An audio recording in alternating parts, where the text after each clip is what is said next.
अंधेरा, धीमी धड़कनों जैसी आवाज। दुनिया उन्हें चमकते स्टेज पर देखती है, लेकिन क्या आपने कभी सोचा है अगर बीटीएस असफल हो जाता तो आज के पॉप का इतिहास कैसा होता? 7 लड़के, कोई बड़ा लेबल नहीं, कोई गारंटी नहीं, और फिर भी उन्होंने पूरी दुनिया को हिला दिया।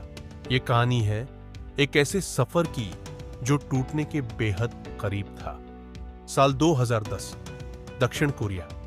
जब बड़े के पॉप ग्रुप्स चमक रहे थे, एक छोटा सा एजेंसी था।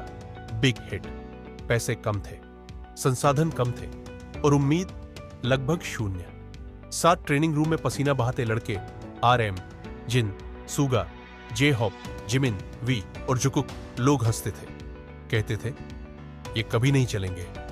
लेकिन उन्हें नहीं पता था कि ये सातों हार मानने के लिए पैदा ही नहीं हुए। रातें बिना नींद की, डांस करते पैरों में खून और दिल में एक ही सवाल, क्या हम सही रास्ते पर हैं?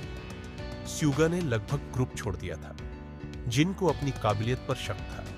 जिमिन खुद को कम समझने लगा था। हर रिजेक्शन के साथ उनका सपना और भारी होता गया।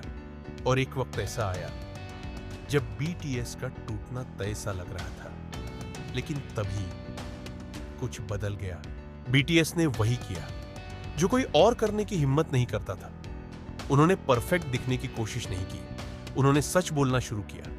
डिप्रेशन, डर, असफलता, खुद से नफरत। उनके गाने सिर्फ संगीत नहीं थे, वो आईना थे।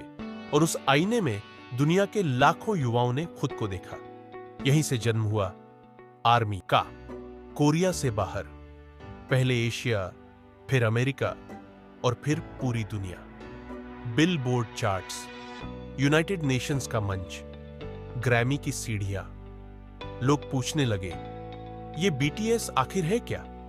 लेकिन असली सवाल यह था, क्या यह सफर हमेशा चलेगा या यह भी एक दिन खत्म हो जाएगा? बीटीएस सिर्फ एक बैंड नहीं है, यह एक एहसास है।